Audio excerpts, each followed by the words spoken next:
Eh bien, bonjour à tous. Je vous retrouve aujourd'hui pour un petit retour d'expérience sur la batterie que j'avais réalisée il y a quelques années. C'était en fin 2018. La batterie, donc 5 kWh fait en bloc de 40 cellules 18650 montées en parallèle.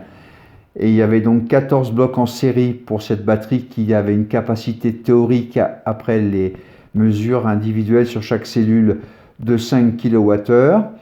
Et donc cette batterie a fonctionné pendant à peu près 18 mois avant de rencontrer quelques petits problèmes. J'avais donc deux blocs de cette batterie qui baissaient en capacité très très vite, ce qui fait que ça réduisait énormément la capacité de la batterie et qui était tombée du coup à une capacité de 2,5 kWh de stockage. Donc cette batterie avait été réalisée avec des cellules de 18650 de récupération que j'avais récoltées auprès de différents vendeurs d'informatique ou des recycleurs d'informatique ou des réparateurs d'informatique.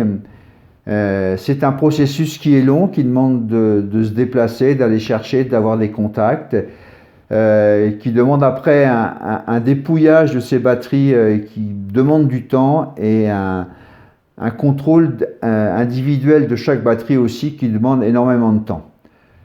Donc je vais essayer de vous expliquer pourquoi chez moi ça a fonctionné, mais pourquoi ça s'est abîmé relativement assez vite, pourquoi ça a perdu ses performances relativement assez vite.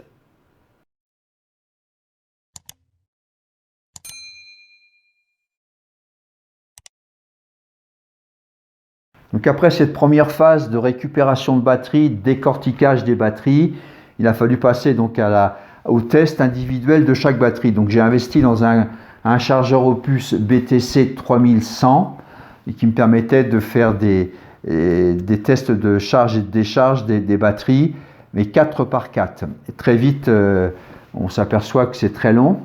Donc j'ai réinvesti donc 3 autres chargeurs Opus de façon à pouvoir en charger 16 par 16, à tester 16 par 16 en simultané. Première erreur à mon avis à ne pas faire, c'est de mixer des chargeurs de marques et de modèles différents. Effectivement, on sait que l'Opus, par exemple, va vous donner un résultat qui va être généreux à 10% en plus de la capacité réelle de la batterie. Or, si vous utilisez d'autres types de chargeurs, il se peut peut-être que la réalité va être 5% en moins par rapport à l'Opus, ou même 5% en moins par rapport à la réalité. Donc si vous faites le test d'une batterie sur un chargeur, vous allez obtenir par exemple une capacité de 2400 mAh, et cette même batterie que vous aurez testée à 2400 mAh, vous allez vouloir la tester sur un autre modèle de chargeur, et là vous obtiendrez peut-être une batterie qui aura 2200 ou 2150 mAh. Donc ce qui va vous poser des problèmes à la fin quand vous allez faire l'assemblage final d'équilibrage réel de la batterie. Donc restez bien sur des chargeurs de même modèle, quel que soit le type, mais au moins vous allez avoir une valeur qui sera on va dire moyenne, et qui vous permettra de pouvoir faire des packs à la fin qui seront équilibrés. Alors la raison principale à mon avis pour laquelle la batterie a perdu très très vite de sa capacité, enfin très vite au bout de ses un an et demi d'utilisation, c'est qu'elle était sous-dimensionnée par rapport à mon utilisation. À l'origine, je voulais faire une batterie donc déjà de 80 cellules en parallèle, mais vu la difficulté d'approvisionnement et de test de toutes ces cellules, j'avais revu mon idée à la baisse, en sachant que très vite, j'allais réaliser une batterie avec des cellules neuves. Donc j'ai entamé cette réalisation de cellules de batterie avec des batteries de récupération et en mettant 40 cellules simplement dans les blocs, ce qui fait que comme j'avais limité le système en charge et décharge à 50 ampères, je sollicitais individuellement chaque cellule à un maximum d'1,25 ampères. Et donc du coup, je les cyclais assez souvent, et je les amenais en décharge presque au minimum, relativement souvent aussi. Et donc, comme elles étaient d'occasion, comme elles étaient vieilles, comme elles étaient déjà usées, j'ai fini assez rapidement, sur 2 blocs en tous les cas, à les pomper énormément. Donc j'ai fait un démontage de ces 2 blocs qui étaient défectueux, j'ai retesté une à une toutes ces batteries, et j'ai effectivement constaté que sur les 2 blocs qui étaient incriminés, il y en avait certaines qui avaient énormément chuté. Donc les points à bien tenir compte pour le tri de vos cellules, pour pouvoir réaliser cette batterie qui vous servira, j'espère, longtemps. Dans un premier temps, bien sûr, c'est la capacité restante. Quelle est la capacité qui reste dans la batterie avec l'usure? Deuxième point très important, la résistance interne. Donc la résistance interne, c'est un phénomène qui s'amplifie au fur et à mesure du vieillissement de la batterie, et ça on peut le savoir qu'en faisant une mesure réelle dessus. Donc l'Opus fait cette mesure de capacité, mais les pointes de touche dans les slots des batteries donnent pas suffisamment de pression à la batterie pour avoir une mesure qui est correcte. Donc en fin de compte, la pointe de touche par elle-même, on va dire, génère une résistivité, une résistance de contact qui fait que la mesure est faussée. À titre d'exemple, sur mes cellules neuves ICR 18650 35E qui m'ont servi pour la batterie de 14 kWh que j'ai faite suite à celle-ci, les batteries neuves sur le datasheet sont données pour une résistance interne de 35 milliohms. Quand je fais le test avec l'Opus, j'ai une valeur en moyenne de 100 milliohms. Donc ne tenez pas compte de la valeur donnée par les chargeurs. Il est préférable d'utiliser un vrai mesureur de résistance interne que l'on trouve pour pas très cher là, sur Internet. Le point suivant, bien sûr, c'est la capacité d'origine. Donc cette capacité d'origine, on la retrouve entre autres sur le site Second Life Storage dans la base de données, et vous avez à peu près toutes les cellules existantes avec les capacités d'origine qui sont données dessus. Le point important aussi, la durée calendaire. Quel est l'âge de ma batterie? On sait qu'a priori une batterie lithium-ion a une durée de vie maximum qui va aller de 15 à 20 ans si elle a été utilisée bien sûr dans de bonnes conditions. Et si bien sûr elle n'a pas été cyclée trop longtemps. Ce qu'on appelle cycle, c'est un charge complet et une décharge complète, sachant qu'en moyenne, ces batteries lithium-ion sont données à l'origine pour un maximum entre 500 et 1000 cycles complets. Il est évident que moins vous allez décharger votre batterie et moins vous allez la charger à fond, plus vous allez pouvoir la faire durer longtemps. Et le dernier point important, c'est l'historique ou le nombre de cycles. Le nombre de cycles, on vient d'en parler. L'historique, c'est d'où provient cette batterie. Est-ce qu'elle provient d'un élément qui a servi beaucoup? C'est difficile à savoir.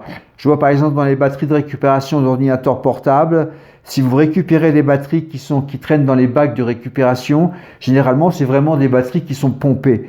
Donc à moins de tomber sur une batterie dont le BMS était défectueux et que les batteries sont bonnes, c'est difficile d'en trouver vraiment des très bonnes dans ces bacs de récupération. Par contre, moi j'en ai récupéré chez un dépanneur qui avait à peu près une centaine de PC portables dans son garage, qu'il gardait pour les pièces détachées, l'écran, le clavier, et il m'a refilé donc toutes les batteries, on les a démontées, les sorties des PC, et là je suis tombé sur des batteries qui étaient très bonnes parce que ce n'étaient pas les batteries qui avaient causé la panne de l'ordinateur, donc les batteries étaient encore correctes. Ici on a un lot des batteries que j'avais démontées, donc de ces fameux blocs qui étaient défectueux, et c'est des batteries qui ont été retestées.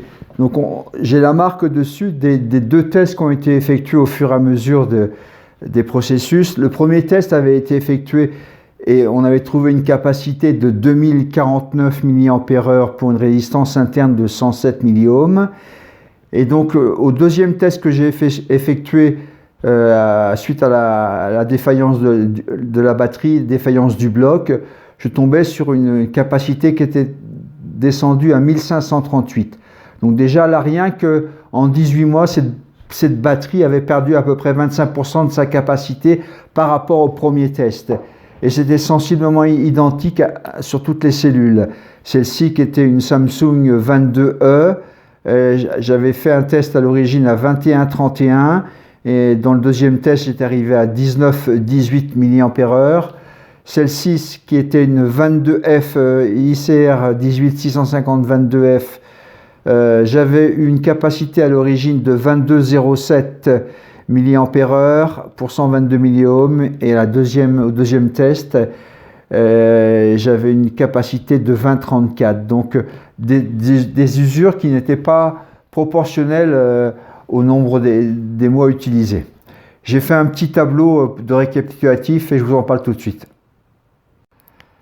Donc on retrouve sur ce petit tableau quelques cellules que j'avais donc testées 2 fois de suite au cours de la vie de la batterie. Donc c'était des batteries donc, de différentes marques. Elles avaient donc à l'origine une capacité qui était toutes compris entre 2800 pour la maximum et jusqu'à 2200 pour les plus faibles à l'origine, mais c'était bien des capacités neuves.